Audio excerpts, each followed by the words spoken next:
Hey everyone, I'm Jordan with Main Deck, and today I'm going to share the 5 cards I'm most excited about in Crimson Rampage. Let's get to it.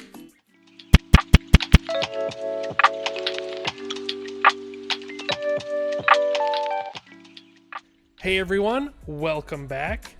And today we're going to be going over the 5 cards that they're not necessarily the best cards in Crimson Rampage, but they're the 5 that I'm most excited about seeing added to the card pool because they do, various interesting things, maybe have really awesome artwork, or just cards that I like in general for me personally, for my own enjoyment.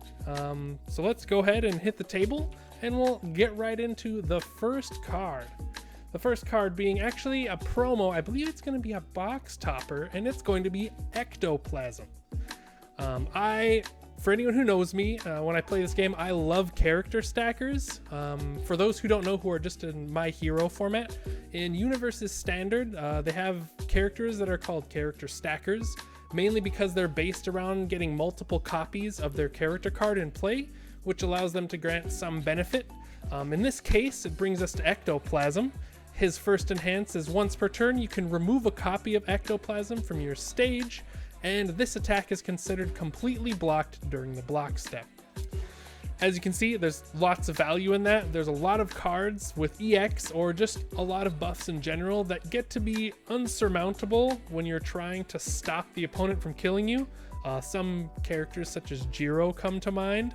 When they're playing like their 4th or 5th attack during the turn, they call out, 8 or 9 speed for an attack that's going to body you with like 10 to 12 damage.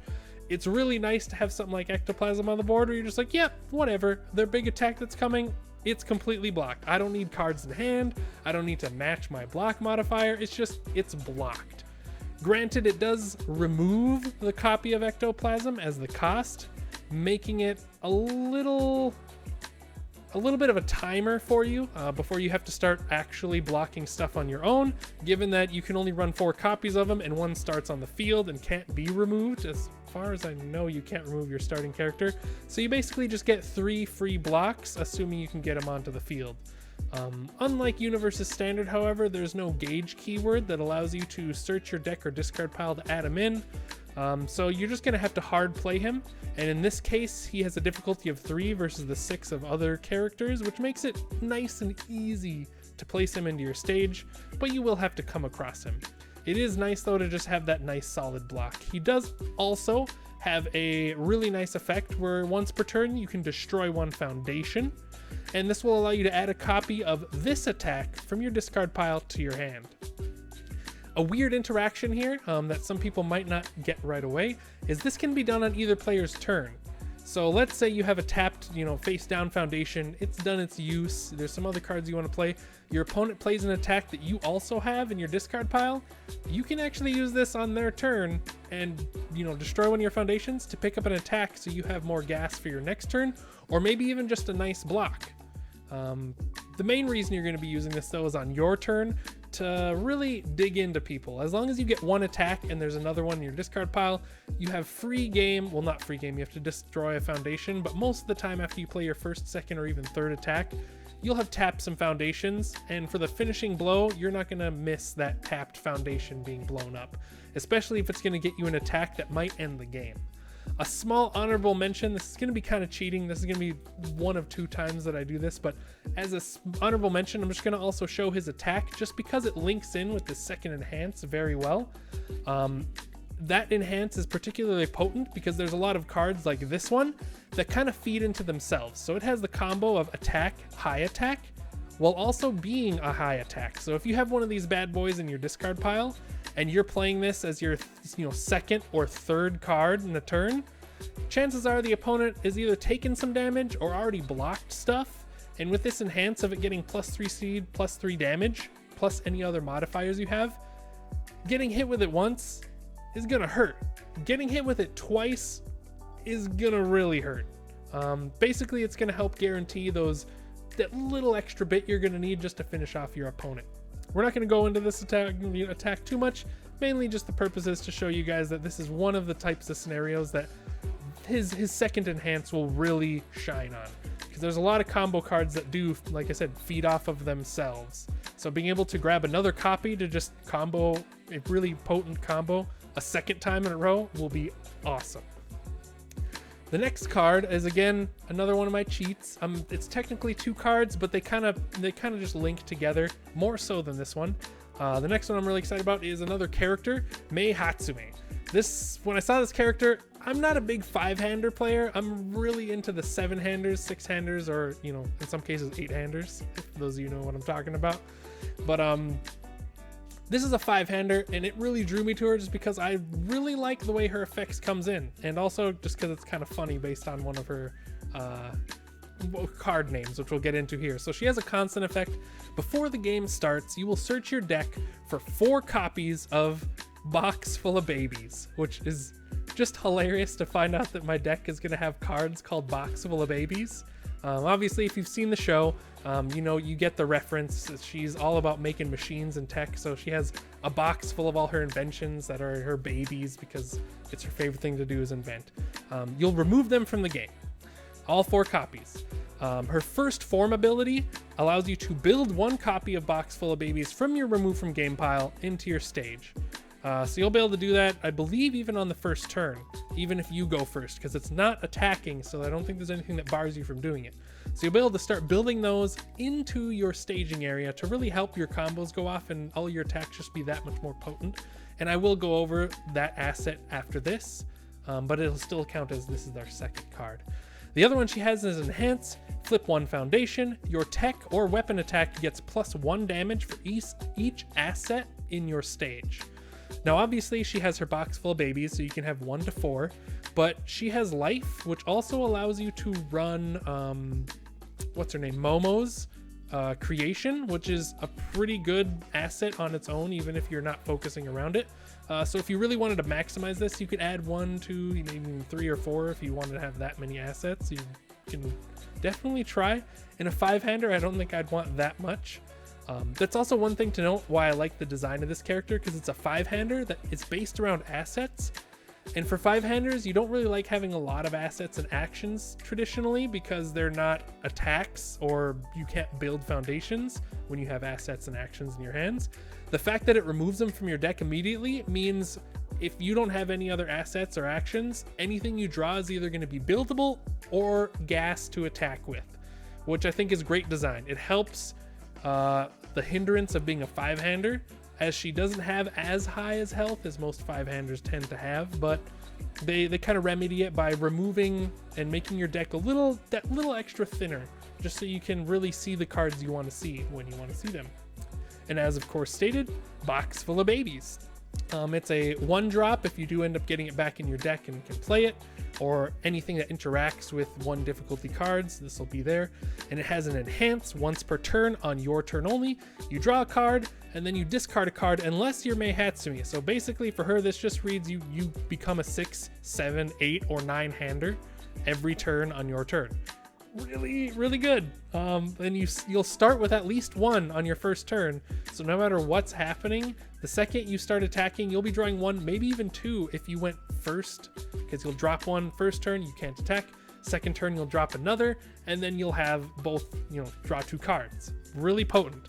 And then it also has Enhance. You commit this, your tech or weapon attack gets +1 speed, +1 damage. And that's good. That's great. That means you can do this essentially 1 to 4 times depending on how long the game's going.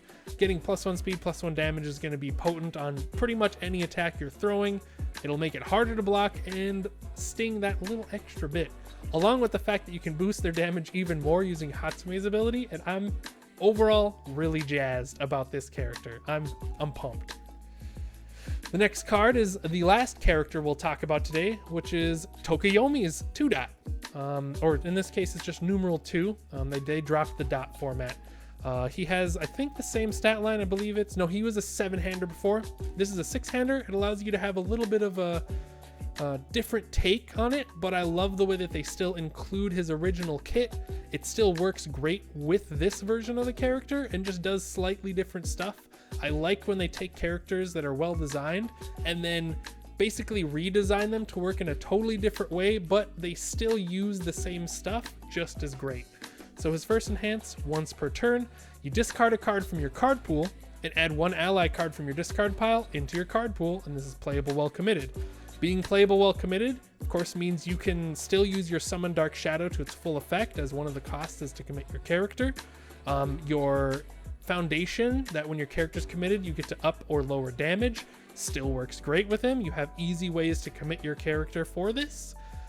Being able to discard a card and add an ally.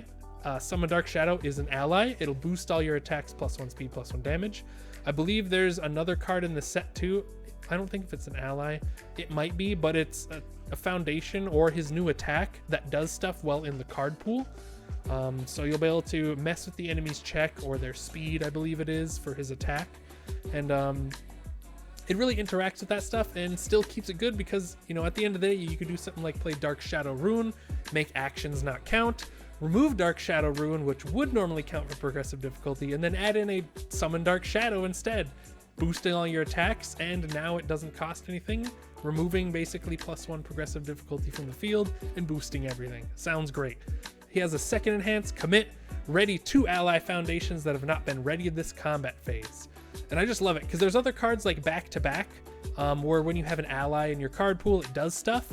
So this makes that a lot more usable because you can turn it on using your character power, adding stuff that also reduces the enemy's defense or offenses as well. So you put something that reduces their offense and I think maybe even reduces their check, I can't remember, and then it turns on back to back, which means you have an easy way to turn that defensive card on, and you have a way to commit him to ready 2 allies, which back to back, if I'm not mistaken, is an ally keyworded foundation. So you can then untap it and use it again, or if you had it already tapped, you can just ready it so it's at the ready for that defense. I love it, and special nomination because I really love the art on this card. It looks really slick, and I'm really excited to see what the XR version of it's going to look like.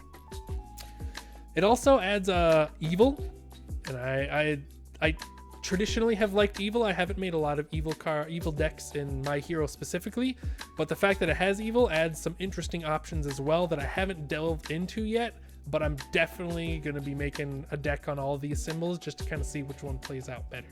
Of course, he has Chaos, which that's outside of Fire is the other main deck that I ran with Tokuyomi in set 1 is Chaos, and this just powers it up even more. The next card on our roster, card number 4, is going to be Confident Counterstrike. It's a 4 difficulty attack. It's got a nice mid block of +1, and that's very relevant for its ability because it means you can block anything. It doesn't matter if it's a high, low, or mid. It's a 5 speed, decent speed, especially for a 4 diff, and it does 4 damage. Overall, pretty decent attack, but here's the main reason that makes me excited about it is the response on here. Response, after you block with this card, your rival loses 2 health, and your rival may discard 1 card to cancel this effect. It adds an interesting dynamic that I don't think we've really seen, especially since in My Hero there's no reversal keyword, so there's nothing you can really do on your opponent's turn to aggress them. Think of all the times where you almost kill your opponent, they scrape by with 1 to 2 HP. If you're running one of these symbols, chances are they may have to think twice, because if they throw anything out that's not going to kill you and they know you're running this in your deck, you could potentially just kill them back, because unlike the other health loss effects such as it used to be called Loser, but it's the Bakugo Foundation. When it hits the discard pile, it does some damage. They specifically say it can't drop it below 1. This does not have it unless they errata it in later, which means you can kill your opponent on defense with this, which that dynamic I've been really looking forward to, especially, as I said, there's no reversal keyword yet. So this is kind of like mini reversal, if you will. And I really love that dynamic. It's run in Fire and Void, which are 2 symbols that I really like. Good is also good to note, but I'm not a big good player, so it doesn't excite me personally. But I know there's friends out there that definitely are going to love that. And as an attack, it's not bad either. It's enhanced. Your last attack was blocked. This attack gets +3 damage. So, they blocked your other thing. This is a respectable speed of 5. If it's, later in the turn, given the previous thing had blocked, you could really clap back with a lot more fierceness. It'll be 7 damage, 5, which again, if they have a lot of stuff tapped out, they're going to have to tap something unless they, play a +1 block and manage to scrape a +6 check off the top. just overall, I'm really excited about this card. It's a UR. It's a XR is probably going to look gorgeous. I'm hoping it's a borderless XR. Most of the URs do have that, but it's going to be fantastic. It'll definitely be a card to look forward to. And my last card today is going to be a foundation. And this is Evade and Copy. It's a 2-diff, 5-check, pretty standard there. It runs Life, Good, and All.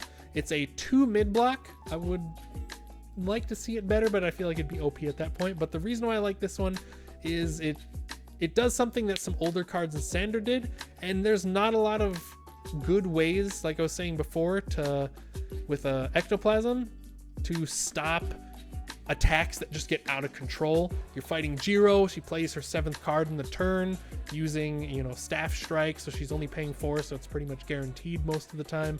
She pumps up the speed to high heaven. There's no way of blocking it. You just have to die. Now you kind of have a little way, if you're running one of these symbols, to clap back. It has a constant effect. Whenever you attempt to block with this card, you return the rival's attack to its printed speed and printed zone. So it gives you a little bit of edge here on defense. A lot of the cards recently, or in My Hero Set 1, have been very offensive. I don't want to see the game to turn to mega defensive, but I want at least 1 or 2 options here and there to stop that random attack that's just like, here's so much speed that even if you checked a 6 and tapped everything, you're still gonna die here. I like when those moments happen, but I feel like they happen a bit too often with certain characters, so it's just nice to have that little bit of extra padding or protection. And of course, another reason why its card is included, it's not just that effect. If you're playing Monoma, it also has a really fun effect that I think is great. I like effects where you copy your opponent and use their stuff against them. That's exactly what this does here. It's a Monoma once per turn. This foundation gains all enhance abilities printed on 1 non-unique rival foundation.